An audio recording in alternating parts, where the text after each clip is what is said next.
বন্ধুরা অনেক দিন পর চলে এসেছিলাম কসবা মিং ডিংসামে, যেখানে সুন্দর সুন্দর মোমো চাইনিজ আইটেম পাওয়া যায় এবং সবচেয়ে আমার ফেভারিট যেখানে হচ্ছে চিকেন বাও। এবং আমি যেটা আজকে নিতে এসেছিলাম সেটা দেখতেই পাচ্ছ তোমরা, এটা বন্ধুরা চিকেন ওয়াংটং। একদম চিকেন ওয়াংটং খুব সুন্দর লাগে। তোমরা কেউ খেয়েছো কিনা আমরা জানিও কমেন্ট করে। আমি তো অনেকবার খেয়েছি, এটাকে চাউমিনেকেও খেয়েছি, অসাধারণ খেতে, খুব সুস্বাদু। এখানে মিং ডিংসামে অ্যাড্রেস, ফোন নাম্বার সব দেওয়া আছে। একেবারে মানে উল্টো দিকে, খুব সুন্দর খেতে।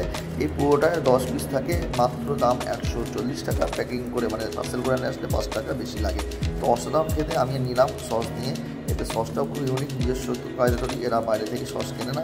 তো এই সস দিয়ে এখন আমি এটাকে নিয়ে মুখে দেবো, দেখা যাক কেমন লাগে। এই মুখে দিই, মুচমুচে, দারুণ দারুণ, খুব সুন্দর খেতে, ডেলিশিয়াস। বন্ধুরা তোমরা খেতে পারো, খুব সুন্দর ভিডিও দেখো, স্টাফিংটা কত সুন্দর, চিকেনে পুর দেওয়া, অসাধারণ খেতে। আমি আগেও খেয়েছি, তোমরা খেতে কমেন্ট করে জানিও। এবং খুব ভালো লেগেছে আমার, আমি মাঝে মাঝে খাই, আমি তো আর পাচ্ছি না, তাই পুরো খেয়ে নিলাম। টাটা, বাই বাই, আবার দেখাবো নতুন কোনো ব্লগে, বাই।